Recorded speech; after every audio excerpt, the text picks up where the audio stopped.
kawalan na ng pag-asa. Ulitin ko ha, yung kawalan mo ng magagawa, hindi ibig sabihin ay kawalan na ng pag-asa. At yun ang pag-uusapan natin ngayong umaga, yung tinatawag ko na helplessness is not hopelessness. Mapapansin niyo, ano ang masasabi niyo sa kinalalagyan ng babae ito? Ano to? Ano itong dinadaanan niya? Tunnel. Tunnel, tama? Kayo mo naniniwala na meron tayo kanya-kanya mga tunnel na dinadaanan? At ang sabi nga nila ay, yung dulo, you're still expecting the light at the end of the tunnel. Maasa ka na may liwanag sa dulo ng tunnel na yan. Pero yung iba, alam nyo, nakalabas na sa tunnel. At yung iba naman, nahahabaan sa tunnel niya. Hanggang kailan itong tunnel na to? At yung iba, parang ayaw nang tapusin yung tunnel. Kaya they feel helpless. Hanggang kailan itong aking tunnel na dinadaanan? Hanggang kailan? What? Pag pinag-usapan yung problema ng Kristiyano, dami. Finances, relationships, kuminsan work, kuminsan business, kuminsan sa buhay pang mag-asawa, pang pamilya. Iba't ibang tunnel. Kumbaga, lahat yan, dinadaanan mo. Pero yung iba humihinto na yun, pagod na ako. Hanggang kailan itong hirap na pinagdadaanan ko? Kailan ito hihinto? At yung hirap na yan, marami. It could be physical, it could be emotional, it could be moral, it could be social. Marami pwedeng pagdaanan yung hirap na yan. Kaya yung iba, ayaw ko na. Pagod na ako. Gusto ko na minto, ayaw ko na. Pagod na, ayaw ko na. Hindi na tatapusin itong tunnel na ito, hinto na ako. At kumisan, ang tingin mo, wala nang solusyon. You feel so helpless. Kaya lang gusto natin ginawin, helplessness is not hopelessness. Yung kawalan mo ng, sabihin natin na damdamin na parang wala ka nang magagawa, your back is against the wall, and you thought there is no solution anymore. Sa Ginoo, wala nang solusyon. Kaya, ayaw na. Pero dito, yung kawalan ng magagawa mo, ay hindi ibig sabihin, kawalan na ng pag-asa. So if you have your Bibles, read sa mga sa book of Mark, chapter 5. When Jesus had again crossed over by boat to the other side of the lake, a large crowd gathered around him while he was by the lake. Then one of the synagogue leaders named Jairus came. And when he saw Jesus, he fell at his feet. He pleaded earnestly with him. Sabi niya, "My little daughter is dying. Please come and put your hands on her so that she will be healed and live." Baga, naghihinalo na yung anak kong dalagita. Pwede mo ba pumunta po kayo? Sabi niya, upang siya ay yung hipuin, pagdungan mo ng kamay mo, at pagkatapos siya ay mabubuhay na at siya isa gagaling. Sa 24, very, very clear. It's just a small sentence, sabi ng Bible, with a request so long, and then you'll find an answer so short. So Jesus went with him. Ganun lang simple. Ngayon, in between, kaya nga sabi ko, 21, magdating dito sa 24, tapos na. Ngayon, meron pa kasi dito masunod, yung 25 hanggang 34. Ngayon, ano yung nangyari doon? Ito yung kwento tungkol sa babaeng dinudugo ng 12 taon. Ito babae ito na dinudugo ng 12 taon, ang sabi ng Bible, siya ay marami ng pinuntahan mga doktor, pero hindi siya gumaling. Naubos ang kanyang kayamanan. Ibig siya gumaling, sabi ng Bible, she grew worse, mas sumama pa sa dati niyang kinalalagyan, yung naging resulta ng kanyang pagpapagamot sa mga doktor. At ang sabi ng Bible, kung babasahin natin ang sunod-sunod na, sabi niya, mahaba ako lamang ang laylayan ni Jesus, ng gamit ni Jesus, gagaling ako. Because of that faith, nahawakan na niya at gumaling siya. Dahil ito gumaling siya, nag-aalap na si Jesus, sino may humawak sa akin? Sabi ng alagad, Lord, ang daming mga taong nagsisiksikan, nagtatanong mo sino, siyempre ang daming kaya natin malalaman. Nung siya gumaling, habang ang Panginoon ay nagsasalita pa, pinagsasabihan niya yung babae na kung saan ay gumaling ha, while he was still speaking, while Jesus was still speaking, kanino? Doon sa babae gumaling. Habang siya nagsasalita pa doon sa babae gumaling, while Jesus was still speaking, some people came from the house of Jairus. Habang pinakausap niya yung babae, at yung mga tao, habang nagsasalita siya, dumating ngayon yung mga tao galing sa bahay ni Jairus na meron siyang anak na dalagita na naghihinalo. Well, sabi ng Bible, when Jesus was still speaking, some people came from the house of Jairus. the synagogue leader. So, ito yung leader ng sinagoga. Kumbaga, para siyang worker ng kaparian. Isa siya sa mga maggagawa sa loob ng simbahan. Ngayon, ang sabi ng mga tao dumating, your daughter is dead, they said. Why bother the teacher anymore? Sabi niya, ang inyong anak na dalagita ay patay na. At kailangan pa natin abalahin pa ang ating guro. Overhearing, narinig ni Jesus, overhearing what they said, Jesus told him, don't be afraid. Sabi niya, doon kay Jairus, don't be afraid, just believe. So kung kayo yung nasa lagay ni Jairus, ang sabi ha, Lord, please, punta kayo sa bahay namin kasi yung anak ko naghihintalo. Ngayon, si Lord may inuna na inasikaso. At ito nga yung babaeng gumaling dahil nung ginawa kanya yung laylayan, nung damit ni Jesus, alam ni Jesus, may lumabas sa kanyang kapangyarihan, at dahil pinausap niya, kumbaga nagamit yung oras na dapat sana ay pinunta na niya. Tuloy yung anak niya, hindi niya inabutan, patay na! Kaya si Jesus, kinomfort siya. Don't be afraid, just believe. Kung makikita niya yung kwento dito, ba't ganun? Una ako lumapit sa iyo, may inuna akong iba. Tuloy namatay. Yung anak ko. Kanina lang, naghihingalo pa lang siya. Tuloy namatay. Ngayon, sabi ng Bible, verse 37, He did not let anyone follow Him except Peter, James, and John, the brother James.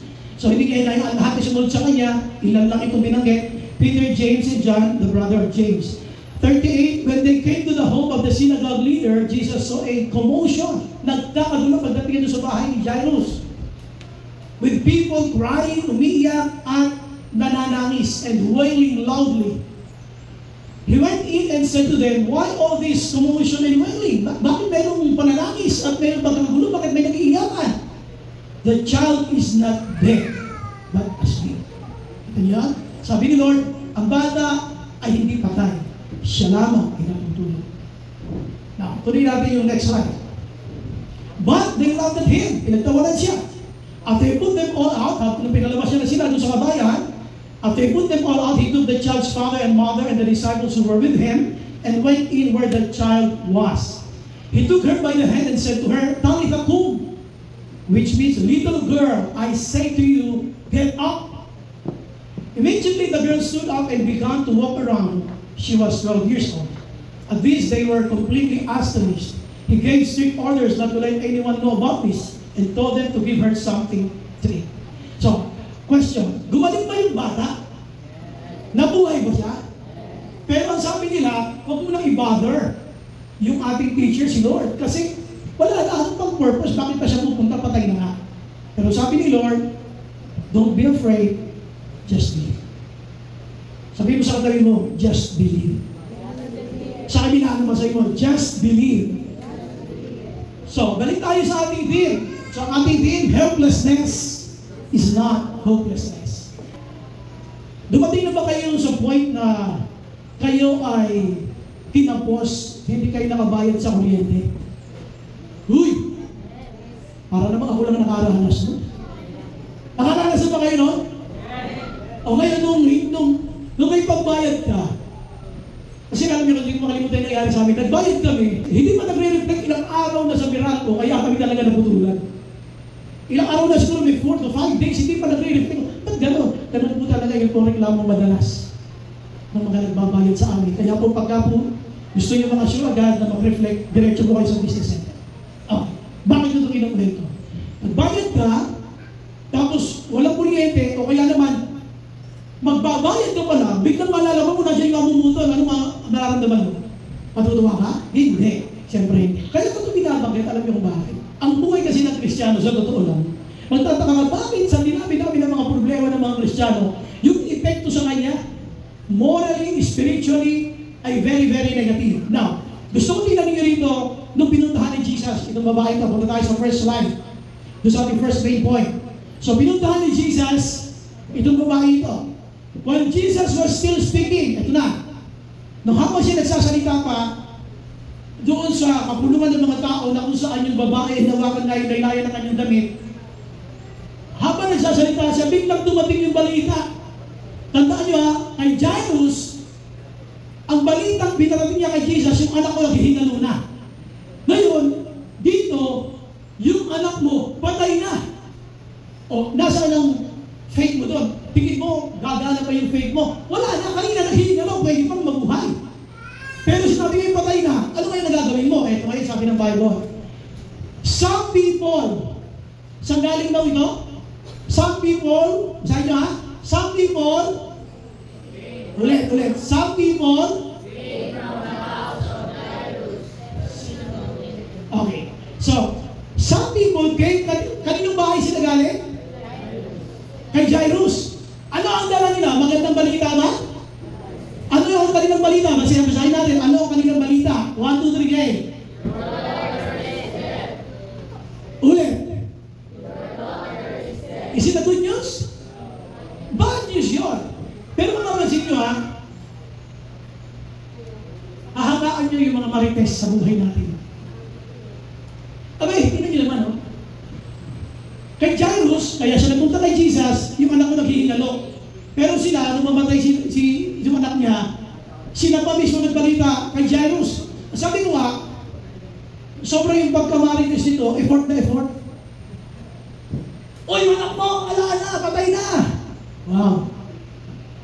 Ano mararamdaman mo? Pinalala yung problema. Karami ng mga marites, nagpapalala ng problema. Sabi mo sa kanila mo, hindi ikaw yun. Subukan yung makinig sa marites, yung problema mong maliit lumalaki. Kasi kasama doon ang facial expression, feel na feel nila. Feel na feel nila, namumulaga. Pero pag nagpuwento na siya ng marites, bukang-bukay yung mataya. O yung anak mo naging ano, patay na. O sige nga, ano mararamdaman? Wala na, hopeless na yan. Pero dito, ang sabi pa nilang pasunod, isa pa nakaka-discourage. Huwag mo na alalahanin si Jesus. Why bother the teacher anymore? O ngayon, dahil marites nga sila, malalakas ang boses, narinig ni Jesus. Overhearing, you know. Overhearing, narinig niya. Yung pinag-uusapan nila. What they said, overhearing what they said. So Jesus told him, Jairus, don't be afraid, just believe. The only point, ito, namatay. Namatay talaga siya. Ngayon, sabi ng Bible, nangihingalo lang yung anak ko eh. Tapos ngayon, sasabihin mo patay na, Lord naman kasi inuna ka pa kasi iba. Ngayon nung nakita ni Lord yung sitsura ni Jairus, narinig niya yung mga marites na puro negative ang sinasabi, sabi ni Lord, don't be afraid, just believe. Can you still handle your emotion? Kapalta nga tayo. Yung iniwan mong anak mo na alam mo naghihingalo lang, ngayon patay na. How will you handle your emotion? Kaya mo magpakalma? Makakalma ka kaya? You would be. Hindi. Kaya sabi ni Lord, don't be afraid, just believe. Ang hirap nito. Ang hirap niya. Wala kang makitang solusyon niyan kasi nga nag-aanap ka ng gamot para masolusyonan ang problema ng anak mo ngayon, mababalta ang patay na. Baka ibato mo yung gamot sa kalsada. Pero alam niyo, kahit hindi mukhang kapani-paniwala, listen. Kahit mukhang hindi na kapani-paniwala yung sitwasyon ng mga lumpa ng paraan, ang sabi nilo, believe. Ang number 1 natin is unbelievable. Yung mga hopeless scenario, yung mga helpless scenario, ikaw mismo hindi ka naniniwala magkakasolusyon pa. Maraming problema tayo pinagdaanan na tingin mo hindi masusolusyonan ang problema natin. Puntahan natin yung next slide. Ano ang ginawa dito ni Jesus? Yung mga tao pagdating niya, pinalabas niya. And he put them all out. Bakit niya pinalabas? Makinig kayo ha. Di ba pagdating niya, natutuon yung mga tao na nag-iiyakan, nananangis, at halos nagsisigawan sila kung paano ang gagawin. Ngayon anong nangyari doon? Pinalabas niya silang lahat. Sino lang kanyang isinama? He took the child's father and mother. Ang isinama lang niya doon sa kwarto para puntahan yung babae, yung dalagitang namatay, ang isinama lang niya yung tatay at nanay at saka mga alagad niya. Bakit kaya? Di ba nung dumating si Jesus, pinagtawanan siya? Ano sabi ni Lord? The child is not dead. She's just asleep. Siya ay tulog na. Ano ginawa nila? Pinagtawanan siya. They don't believe in God. Kaya mapapansin ninyo, bago gumawa si Lord ng himala, inalis niya muna yung hindi nananampalataya. Inalis niyo muna. Kaya sa loob ng prayer group, bawal nagpe-pray kayo, may isa kayong kasama na hindi naniniwala sa pinagpe-pray niyo, huwag niyo muna isama. Before you say amen, usap-usap na tayo, kayo ba talaga naniniwala mangyayari ito? Pag sila nag-amen, may isa o dalawa, hindi naniniwala, huwag niyo muna isama. Diyan ka muna ha. Magiging sagabal ka pa sa pananalangin natin. Dito, yung mga nagtawa, yung mga pinagtawanan si Jesus, pinalayas siya muna. He put them all out, labas kayo. Sino yung sinama niya? Yung mga magulang. Ang all the people, kung sino man may gusto mabuhay yung dalagitang yun, mga magulang yun. Kaya isinama niya. Kahit mukhang hindi ka pa di paniwala pa, naniwala sila sapagkat sinabi yun ni Lord. At sabi niya, believe. Sabi niya, don't be afraid, just believe. So, sabi dito ng Bible, He took the child's father and mother and the disciples who were with him and went in where the child was. Kung nasaan natin bata. Ngayon sabi ng Bible, He took her by the hand and said to her, Talitha kum, which means, little girl, I say to you, get up. Immediately, the girl stood up and began to walk around. She was 12 years old.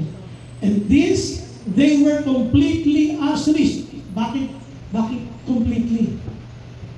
Bakit they were completely astonished? Bakit sila'y kumpletong namangha? Sino tinutukoy niya? Silang mga isinama niya. Lahat na nananampalataya, nasaksihan ang kapangyarihan ng Diyos. And they were completely astonished. Question. Sa iyong ipinagpe-pray na sitwasyon mo ngayon, na mukhang imposible, parang hindi mo masusolusyonan, do you still believe that God is still able to do a miracle? Naalala niyo ba si Abraham? Ang sabi ng Bible, hope against hope. Kumbaga, siya ay umasa sa kabila ng wala ng pag-asa. Ilang taon si Sarah? 100 taon nung panganak? Wow! Napaka-imposible nun. Lalo na sa panahon natin ngayon. Sometimes sa babae, 40, 45, imposible ng mga anak. Pero si Sarah, 100 taon. So dito, sinasabi ko lang is, at this, they were completely astonished. Ano sinasabi natin? Yung desire, listen, the desire to see a miracle was there in the hearts of the parents. Kaya pag may desire na makakita ng himala, God will grant it. God will grant a miracle that is in your heart. Yung mga magulang hindi tumitaw. Ang sabi ng mga marites, wala na ba tayo nainte? Mabubuhay ang anak ko. Bakit? Kasi sinabi ni Jesus. Sa mga imposibleng sitwasyon ng buhay, Jesus is the difference maker. Palakpakan natin. Sa mga panahong imposible na, Jesus will make the difference. When Jesus appeared, when Jesus is involved, miracles happen. Basta't ang Panginoon ay naririyan, ang himala ay laging tiyak na magaganap. Now, punta natin yung pangalawa. Punta tayo dito sa second main point. Nung sila ay naglakbay na, si Jesus ay naglakbay, si Jesus ay naglakad, at kasama yung mga alagad. When they came to the home of the synagogue leader, sino yung synagogue leader? Si Jairus. So pagdating nila dito, Jesus saw a commotion. Nakita siya na magkakagulo, may nagsisigawan, may nagtitilian. Jesus saw a commotion with people crying and wailing loudly. Meron silang mga mananangis, mga tahatangis na ang ating kapatid na si Jairus, yung kanyang anak na nung iniwan niya naghihingalulang, ang sabi ng Bible, ngayon ay patay na. Kaya sila dito, nakikidalamhati. He went in and said to them, when Jesus appeared, miracle happened. Kaya tingnan niyo mabuti. He went in and said to them, why all this commotion and wailing? The child is not dead, but asleep. But they laughed at him. Kailan kahuling pinagtawanan ng mga kaibigan mo? Kasi ang tingin nila, hindi ka magtatagumpay. Kasi yung pangarap mo patay na, hindi na yung mangyayari kailanman. God is telling you now, yung problema mo, yung pangarap mo, ay buhay pa. Kumbaga dito, sabi niya sa babae, sa batang ito, this little girl is not dead, she's just asleep by the night. Anong isipin? Nakita niyo himala, kumino si Lord. hinawakan niya sa kamay, tapos sinabihan niya, little girl, get up. At sabi ng Bible, siya tumayo. Pero patay na eh.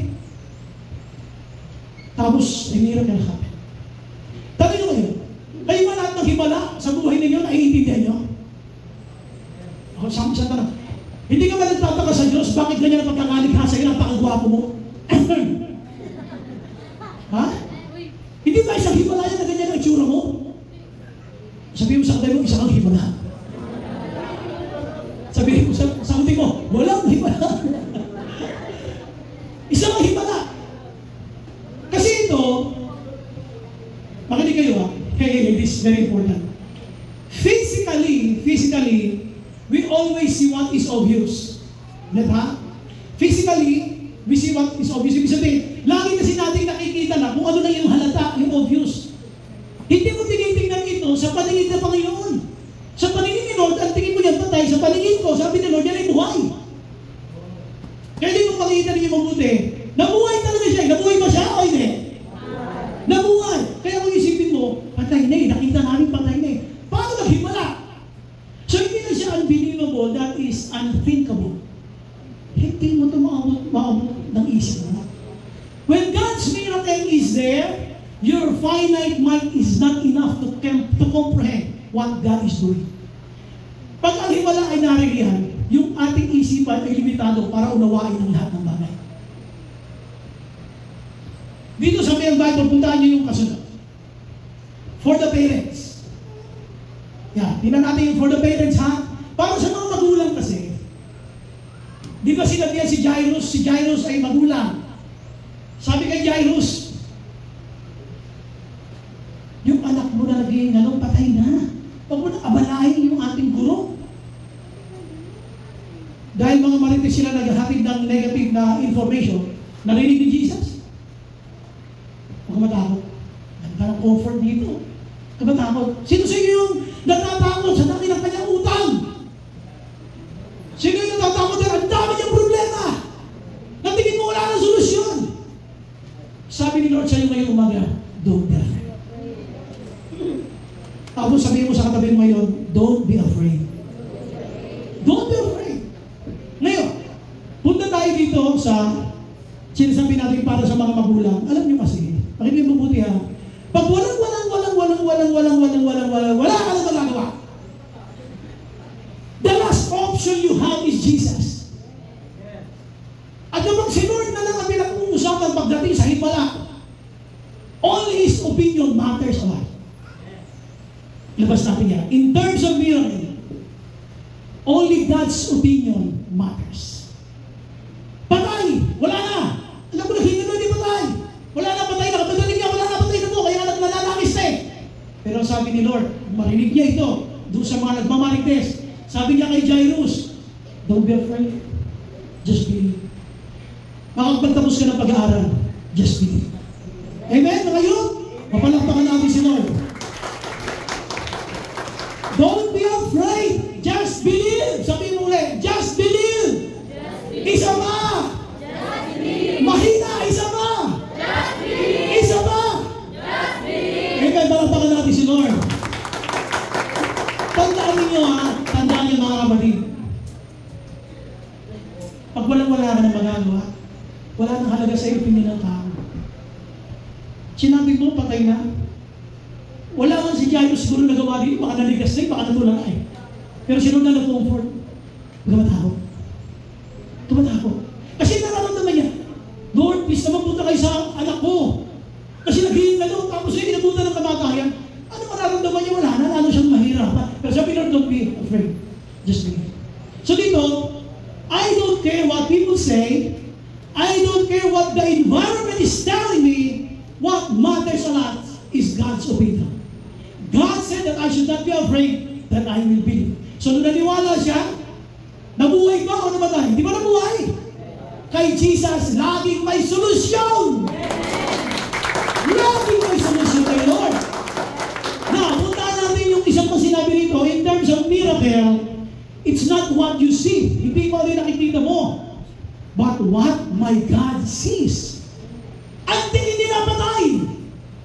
Pero ang tingin ng Sabi nila ng Bible, in terms of miracle, it's not what you see. Ang tingin mo patay na eh. But what my God sees it. So anong tingin niya? Natutulog lang. Ano sabi niya dito? The girl is not dead. She's just asleep. Kumbaga, kung yung pangarap mo sa pamilya mo, akala mo, hindi na natuloy, wala na nangyari, hindi nagtapos. Kailangan lang niya magising. Sabi mo sa katabi mo, natutulog lang yan. Ulitin mo, sabi mo, natutulog lang yan. May pag-asa pa. May pag-asa pa, kaya ano yung pangarap mo for yourself? You have a dream for your family. Tapos parang hindi yata matutuloy, parang wala yata nangyayari. You feel hopeless. You feel helpless. But in Christ, everything is possible. Alam pa natin ang kaya dito mapapasin nyo, para sa mga magulang na ito ha, kaya sila lang isinama dyan kay mga alagad eh. Sabi niya rito, it's not what you see, ang tingin ko patay na eh. That is obvious. Parang tinawanan mo na ang kapangyarihan ng Diyos. Eh, wala ako talagang pera. Eh, tingin mo wala akong pera. Pero ang tingin ni Lord, kailangan mo lang mag-dice, kailangan mo lang mag-offering para magkaroon ng laman niya. Sabi mo sa katay mo, Amen! Ito lang mo rin mo, Amen! So dito, ang sinasabi ng Bible, what you see might be negative. The girl, sabi nga niya, might be dead from others' perspective. Pero sabi ni Lord, tulog lang yan. Baka yung pangarap mo nakatenga lang, pero hindi ibig sabihin wala na.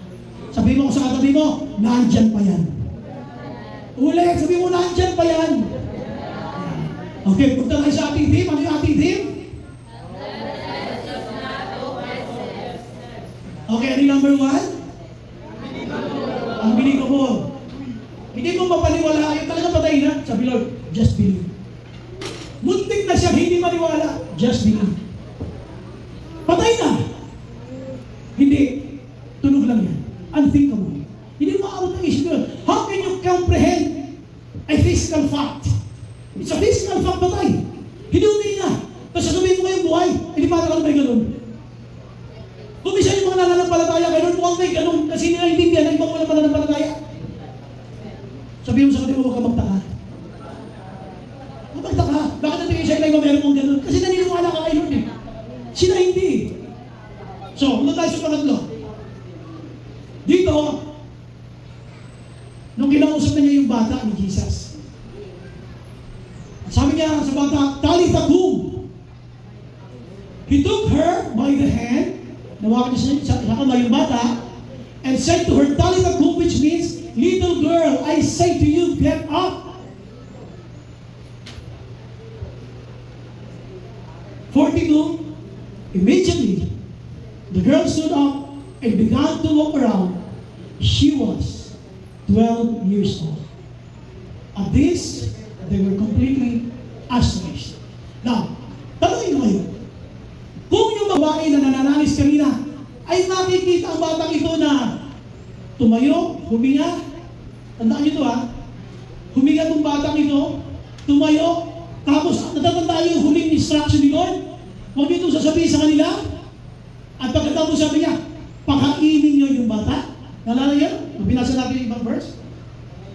Tingnan ito muna eh. Pagkatapos siya buhayin, yun lang buhayin eh, yun lang bumangon ay malaking curiosity na doon sa mga hindi naniniwala kayo. Ano nangyari? Bakit nagkagano'n? Pagbisan yung maganda nangyayari sa buhay mo, yung magtataka ng mga nakapaligid sa'yo na hindi naniniwala sa mga araw mo. Something who doesn't believe in you will be amazed. Matutunan na ano nangyari sa'yo, ba't nagkaganyan ka na? Why? Kasi tingin nila, helpless ka rin, wala kang magagawa eh. Sino makapagtapos ka na pag-aaral na eh? Pag tinignan mo yung klase ng buhay mo, alam mo makakapagtapos sa pag-aaral. Paano nakapagtapos? Pag tinignan mo yung sarili mo, ikaw mismo, nagtataka ka, bakit naganda ng trabaho mo? Samantalang iba, meron mo na-apply. Samantalang ikaw, ganda ng trabaho mo. The reason I ask you this, kung tinignan mo sarili mo, sabi mo, I don't deserve this. Dito itong batang ito, nung siya ay hawakan ni Jesus, tandaan nyo ha, nung siya ay hinawakan ni Jesus, he took her by the hand, he said. And Jesus took her by the hand and said to her, Talitha kum. Patay yan eh. Pero nung hinimo ni Jesus, nabuhay. Lahat ng mukhang patay sa iyo, mabubuhay pag ginawa ka ni Jesus. Palakpakan natin ito. Kahit yung faith mo, mukhang patay na. Mukhang hindi ka na naniniwala kay Lord. Pag si Lord nakialam, mabubuhay yan. Kahit yung tatay mo na hindi na umatin dati, yung nanay mo na hindi na umatin dati, yung anak mo na hindi na umatin dati, pag pinakialaman ng Diyos yan, bubuhay ni Lord lahat ang pananampalataya. Si Lord nakikialam kahit sa mga trabaho, kahit sa mga negosyo natin. Lahat ng mukhang patay, pag ang kamay ng Diyos ay naroon, lahat na bubuhay. Palapakan natin si Lord. Ngayon, hindi na natin ito mabuti. So, dito, tandaan niyo mabuti ha, ilang taon itong batang ito? 12 years old. Kasi meron itong relevance sa next slide. Pero bago natin ito mag-usapan, ano ang pinag-uusapan dito? Ang sabi niya ni Jesus, nung itong batang ito ay tumayo na, silang lahat ay namangha, and this they were completely astonished.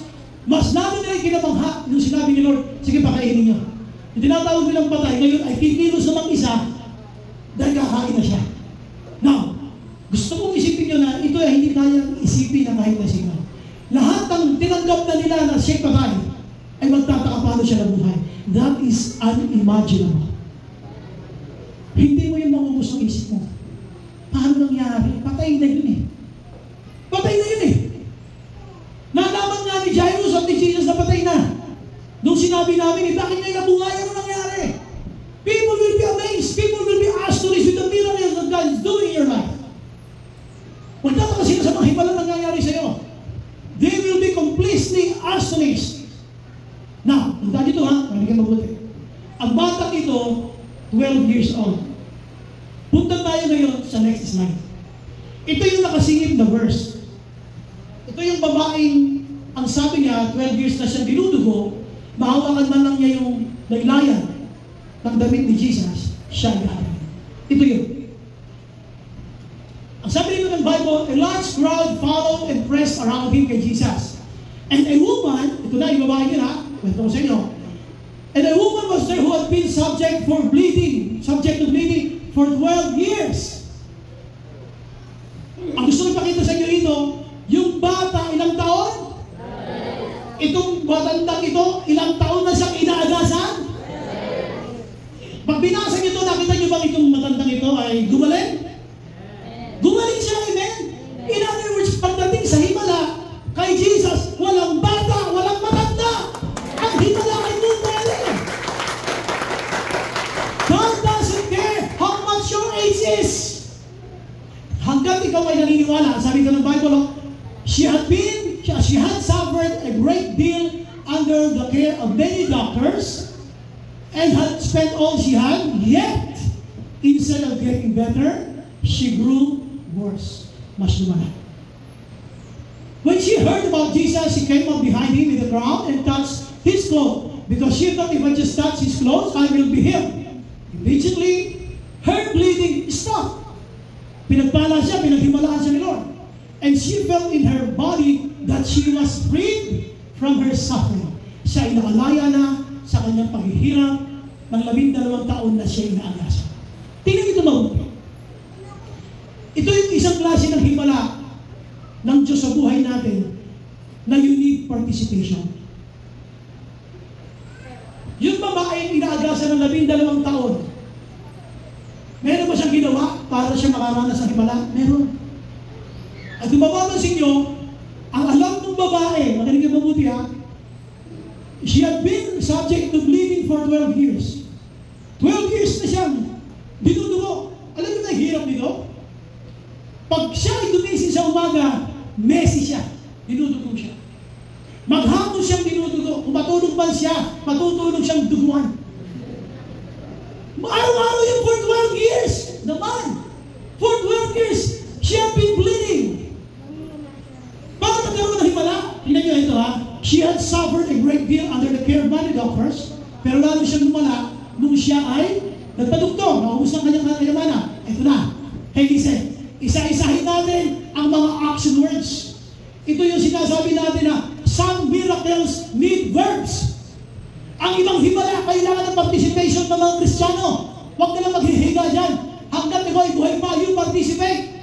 When she heard nung marinig niya, she came up another verb and touched another verb.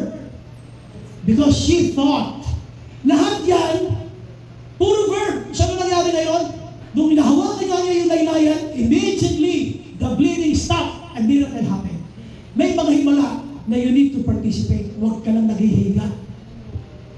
Hindi mo pwede sabihin na, pag gusto ko nila bigyan ng trabaho, dapat lahat ng kumpanya pumila sa pintuan namin. Ganun. Mga kumpanya pipila sa pintuan niyo. Baka naman kailangan mo mag-apply, brother. Mga kumpanya talaga pipila. At sila ang magsesend ng kanilang mga for hiring. Mamili ka kung pwede na kami sa inyo, kasama pa kami sa iyo. Andin mo, you have to do something. These are verbs. You have to participate. Sabihin mo sa katabi mo, mag-participate ka. Hanggang buhay ka. Buhay ba yung mamahay? Di ba naman patay eh? Nag-participate siya. She heard, then she came up and touched his cloak. Puro verbs. After doing all of this, immediately her bleeding stopped. Pwedeng mangyari na tayo ay makaranas ng himala by participation. Participate ka. Gusto mag-abroad? Apply ka sa mga agency. Lalo-lalo na kung may sinabi sa iyo si Lord. Gusto mo mag-business? Pray ka kung anong business.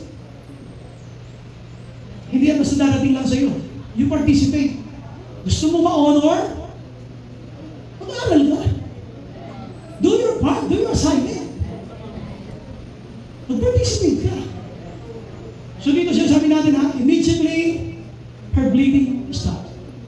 And she felt in her body that she was free. Nakalaya siya mula sa kanyang pagdurusa na siya ay dito. Sino may mag-aakala na wala nang pag-asa?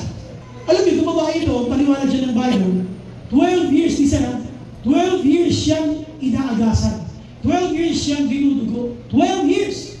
Yung isang bata, 12 years old nung mamatay. 12 years old nung mamatay, ibig sabihin, umabot mo na ng 12 years old bago nakaranas ang namatayan yung bata at tapos pinaghimalaan. Yung isa naman, may edad na. Kaya lang yung 12 years naman niya ay pagdurusa. Pero nung pareho nilang ma-encounter si Lord, miracle happened. Palapakan natin. So, tanong natin dito. Is there something that you consider as helpless scenario? Meron ka bang kinukonsider sa buhay mo na tingin mo helpless na ito? Wala na itong solusyon. Hindi na maayos ng problema ko. Maayos sa tingin mo. Maybe you think it's dead already. Dead na. Pero sabi nila, Lord, no. She's just asleep. Natutulog lang siya. Hindi siya patay. Kaya, kung sa tingin mo ay ang demonyo, listen to this. Tinundukan ka. Sinubukan tundukan ng demonyo. Sabi nga, when the devil puts a period in your life, God will change it into comma. When the devil tries to put a period in your life, God will change it into comma. Babaguhin niya. Imbis na tundok, gagawin niyang kurit. Ibig sabihin, there's more. There's something more in Jesus. Marami pa para kay Lord. Amen. Palapakan natin ang Lord. Okay, so punta tayo sa ating conclusion. But before that, balikan natin yung ating theme. Ano yung ating theme? So helplessness, yung kawalan na magagawa, ay hindi ibig sabihin ay kawalan ng pag-asa. Ano yung number one? Unbelievable. Though it looks like it's unbelievable, God still has a solution. And number two, unthinkable. Hindi mo almost maisip eh. Why? Because we see things when they're obvious. We don't see things from God's perspective. Sometimes we made a retreat, we made a withdrawal because of what we see. We don't see things from God's perspective, pero pag tinignan na ni Lord, ang mga bagay na pinitin mo, tingin mo ba tayo? Sabi ni Lord, hindi, tulog na. So ano yung pangatlo? Unimaginable. Patay na eh. Tinanggap na nila, kaya nananatis eh. May mga taong tinanggap na ang pagiging tanunan. Pero hindi ngayon. May pag-asa pa. In Jesus, there's always hope. And when Jesus appeared, always a miracle happened. lagi may nangyayari man. Okay, muna tayo sa ating conclusion. So yung mga kahirapan sa buhay na dumadating, pag yan ay kumatok sa inyong mga puso, next time the adversities in life knock at the door of your heart, let Jesus open it. Ibig sabihin, sa susunod, na kapag kahirapan sa buhay ay kumatok muli sa iyong mga puso, at bala ka na namang ibagsak, hayaan mo si Jesus ang magbukas ng pintuan niya to challenge every adversity that will come your way. Because there is always a miracle in Jesus. Amen? Panapakan natin ating Panginoon. Tayo natin.